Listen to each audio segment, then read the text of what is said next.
polynomial or class 10th. First of all, in class 9th we have studied about the polynomials and their types also. But in case of class 10th, now we have to study polynomials, then their zeros, and after that division of a polynomial. But in this lecture we will study about polynomials, type of polynomials and zeros of polynomials. First of all, from class 9th there is a definition of polynomials.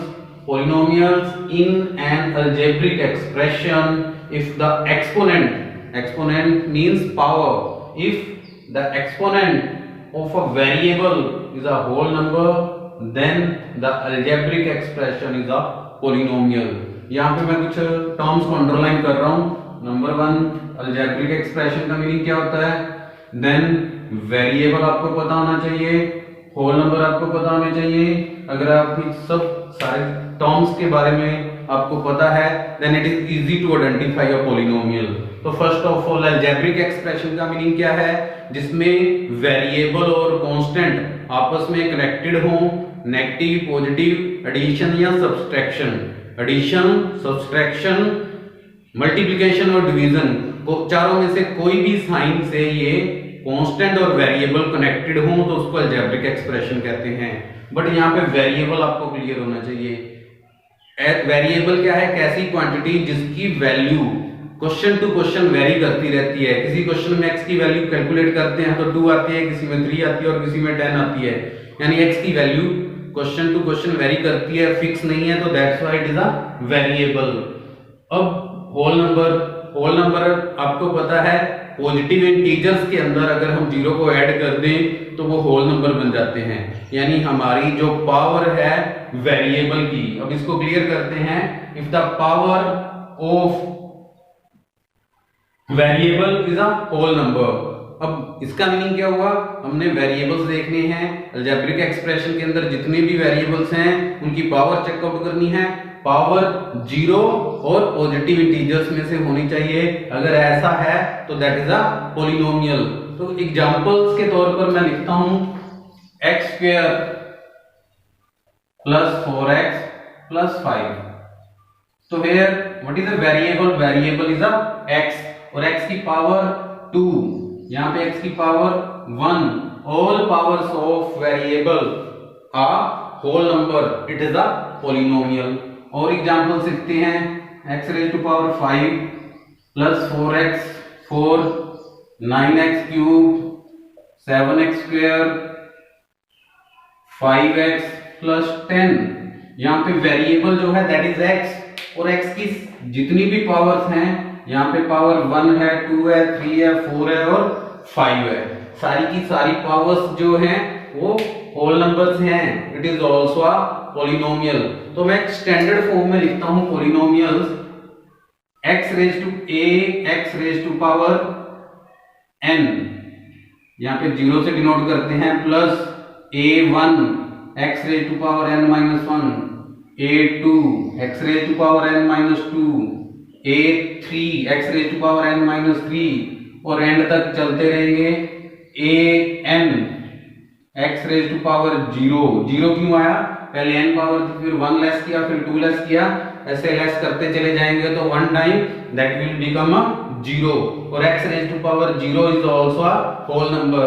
और यहाँ पे an जब ये 0 हो जाएगा, x⁴ 0 is equal to 1, तो an only बचेगा और an is a constant term. अब यहाँ से इसको क्लियर करते हैं. a0, a1, a2, a3, a4, a5 up to an, these all are the coefficient of xn, xn-1, xn-2 and so on, and x⁴ 0, that is the coefficient. an is the coefficient of x⁴ 0. तो यहाँ पे आप polynomials को जिसकी degree n है इस वे में लिख सकते हैं. आप डिग्री, ये भी 9th क्लास का टॉपिक है, या आप मेरी इससे प्रीवियस वीडियो में चेकआउट कर सकते हैं, डिग्री ऑफ पॉलिनोमियल. तो यहाँ पे डिग्री ऑफ पॉलिनोमियल मैं सिर्फ एक डेफिनेशन के साथ क्लियर कर देता हूं. If the power of variable degree of a polynomial is the highest power of variable। तो आपने हाईएस्ट पावर चेक करनी है, हाईएस्ट पावर कुछ भी है that is the degree of the polynomial. इस केस में हाईएस्ट पावर n है, तो इस क्वेश्चन में जो डिग्री होगी दैट इज n। इस केस के अंदर हाईएस्ट पावर जो है दैट इज 5, तो डिग्री क्या होगी 5। और इस केस के अंदर डिग्री की बात करें, हाईएस्ट पावर इज 2, तो डिग्री इस क्वेश्चन के अंदर क्या होगी 2। So this is all about the polynomial. अब नेक्स्ट डिस्कस करते हैं टाइप ऑफ पॉलिनोमियल्स। अब टाइप ऑफ पॉलिनोमियल्स क्या है? पॉलिनोमियल को हम दो तरह से डिवाइड कर सकते हैं, on the base of terms और on the base of degree. अगर मैं टर्म्स की बात करूं, टर्म्स और टाइप, अगर नंबर ऑफ टर्म्स 1 है, नंबर ऑफ टर्म्स 2 है, नंबर ऑफ 3 टर्म्स 3 हैं, तो इनके पर्टिकुलर नेम है। अब टर्म्स को क्लियर कर देता हूं। टर्म्स क्या है? एनी नंबर, एनी वेरिएबल और प्रोडक्ट और multiplication of constant and variable is a term. यहां से इसका मीनिंग दोबारा समझो। कोई एक नंबर, कोई एक वेरिएबल या नंबर और वेरिएबल का प्रोडक्ट या डिवीजन से जो रिजल्टेंट वैल्यू क्वांटिटी आएगी that is a term. Example x एक टर्म है, 2 एक टर्म है और इन दोनों का प्रोडक्ट भी एक टर्म है।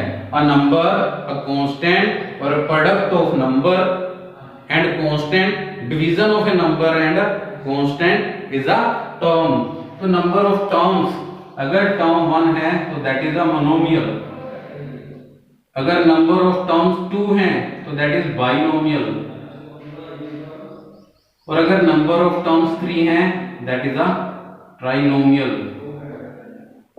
These are the 3 types according to the number of terms. If number of term 1, then monomial.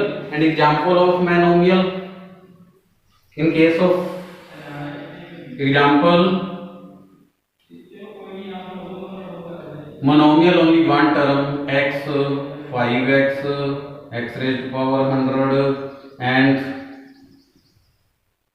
a b c d e x y z p q r, that is the only one term। मैंने आपको क्या कहा था? अगर number of terms की बात करें, only variable, only constant और product and division of variable and constant is a term. तो यहाँ पे प्रोडक्ट है ये सारा, तो एक ही टर्म है, that is only one term, that is only one term, that is only one term. 2 terms की बात करेंगे, जब एडिशन या सब्सट्रैक्शन का साइन हमारे पास आ जाता है तो टर्म्स को हम डिवाइड करते हैं कि नंबर ऑफ टर्म्स 2 हैं या 3 हैं। अब सेकंड, अगर नंबर ऑफ टर्म्स 2 का एग्जांपल देखते हैं, x² + 5x, number of terms 2। जब तक एडिशन या सब्सट्रैक्शन का साइन नहीं आता तो हम एक ही टर्म काउंट करते हैं। Next, x raised to power 9 + 8x², x raised to power 100 + 2। so these are the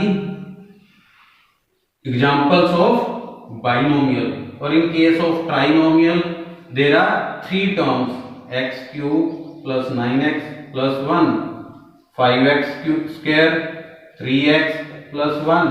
these are the examples of trinomial।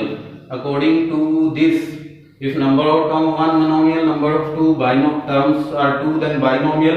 if number of terms are, there are number of terms 3, then it is a trinomial। that is the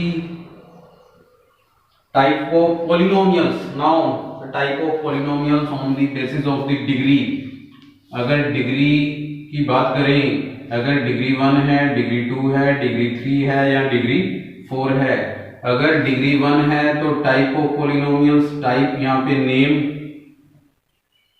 तो linear polynomial, linear polynomial if the degree of the polynomial is 1, if the degree of the polynomial is 2, then it is a quadratic polynomial।